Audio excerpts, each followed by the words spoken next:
Pemirsa, masa pemerintahan Presiden Joko Widodo Jilid 1 hampir berakhir 4 hari lagi. Berbagai kebijakan mewarnai masa pemerintahan Joko Widodo Yusuf Kala selama periode 2014-2019. Lantas apa saja capaian Jokowi selama memimpin Indonesia 5 tahun ini? Eva Wondo akan memaparkan data dan faktanya dalam segmen Fact Check berikut ini. Eva, silahkan dengan pemaparan Anda. Baik, terima kasih Ajeng dan juga pemirsa. Masa pemerintahan Presiden Joko Widodo Yusuf Kala hampir berakhir, tepat 20 Oktober 2019 atau 4 hari lagi.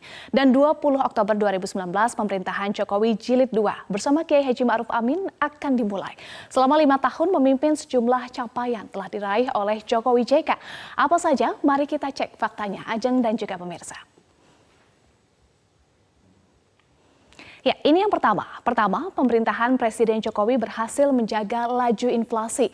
Secara sederhana, inflasi diartikan sebagai kenaikan harga secara umum dan terus-menerus dalam jangka waktu tertentu. Pemerintahan Joko Widodo berhasil menjaga laju inflasi di kisaran 3 hingga 4% dalam kurun waktu 4 tahun terakhir sejak tahun 2016. Padahal pada tahun 2014 tingkat inflasi di Indonesia menyentuh angka hingga 8,36%. Setelah itu tingkat inflasi cenderung bergerak lebih stabil di kisaran 3,2 hingga 3,8% hingga tahun 2019. Pada tahun 2019 tingkat inflasi diprediksi di angka 3,3%. Artinya pemerintahan Joko Widodo berhasil menjaga laju inflasi dari target 3,5 hingga 5% per tahun ini mampu terrealisasi 3 hingga 4% di tahun 2019. Dengan keberhasilan pemerintahan menjaga laju inflasi dengan stabil menyebabkan daya beli masyarakat Indonesia tetap terjaga dengan baik. Kemudian capaian Joko Widodo lainnya dalam pemerintahan memimpin selama 5 tahun ini yakni masalah pengentasan kemiskinan. Kita lihat grafisnya.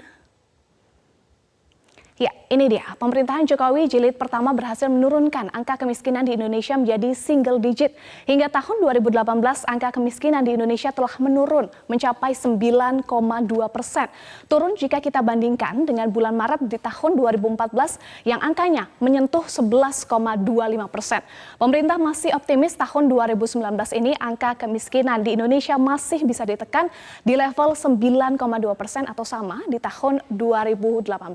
Nah, tapi sebenarnya pemirsa kalau berbicara soal target, angka kemiskinan yang masih berada di kisaran 9% belum bisa dibilang berhasil secara penuh ya, karena target dalam rencana pembangunan jangka menengah nasional di kisaran 5 hingga 6%.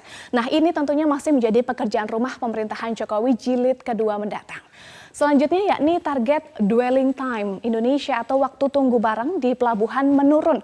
Pada era sebelum Jokowi atau tahun 2013-2014, dwelling time Indonesia mencapai 6 hingga 7 hari. Pada tahun 2019, dwelling time di Indonesia ditargetkan berada di kisaran 3 hingga 4 hari. Hingga Maret 2019, dwelling time di Indonesia sudah berada di 3,9 hari. Tentu perbaikan supaya dwelling time jadi 3 hari masih perlu dilakukan karena pada dasarnya lamanya dwelling time membuat waktu mobilitas barang menjadi tidak efisien. Selanjutnya kita lihat terkait dengan rasio elektrifikasi di Indonesia yang terus membaik. Pada tahun 2014 rasio elektrifikasi di Indonesia ini angkanya hanya 81,5%. Nah, selama 5 tahun kepemimpinan Jokowi rasio elektrifikasi terus meningkat. Bahkan melebihi target tahun 2019 yakni targetnya 96,6%.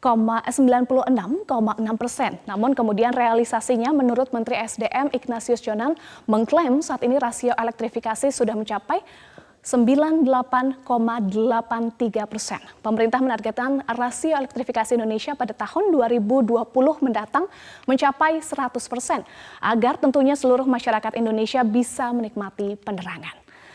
Nah, terkait capaian-capaian tersebut, lembaga Alfara Research Center mengungkapkan bahwa tingkat kepuasan publik terhadap pemerintahan Jokowi JK di ujung masa jabatannya berada di angka 76,7% tingkat kepuasannya. Hal ini berdasarkan hasil survei nasional Alfara pada 12 hingga 31 Agustus 2019. Riset ini menggunakan multi-stage random sampling dengan melibatkan 1.800 responden berusia 14 hingga 55 tahun melalui wawancara tatap muka.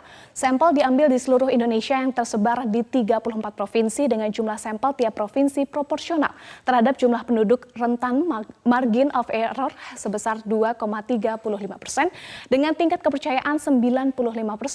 Tingkat kepuasan terhadap Jokowi JK di bulan Agustus 2019 mendapatkan angka 76,7%. Dari waktu ke waktu tingkat kepuasan publik terhadap Jokowi JK memang naik turun tergantung dinamika yang terjadi. Namun angkanya relatif stabil dan cukup dikategorikan cukup baik yakni 70%. Saat publik diminta untuk menilai tingkat kepuasan terhadap berbagai aspek, Hasanuddin dari Alfara menjelaskan bahwa terdapat 5 aspek yang mendapatkan kepuasan tertinggi, yakni telekomunikasi dan internet 87,9%, kemudian transportasi publik 86,5%, kemudian pendidikan 85,3%, infrastruktur 84,7%, dan juga kesehatan ini 82,7%. Ya, Ajeng dan juga pemirsa, sejumlah capaian sudah berhasil diraih oleh pemerintahan Jokowi Jilid pertama bersama dengan Yusuf Kala. Namun masih banyak tentunya sejumlah pekerjaan rumah yang menanti pemerintahan Jokowi Jilid 2 bersama Kiai Haji Ma'ruf Amin untuk menjadikan Indonesia sesuai visi Jokowi, Indonesia yang lebih produktif, berdaya saing, dan memiliki fleksibilitas. Ajeng. Ya, Eva Wando, terima kasih pemaparannya dalam segmen Fact Check.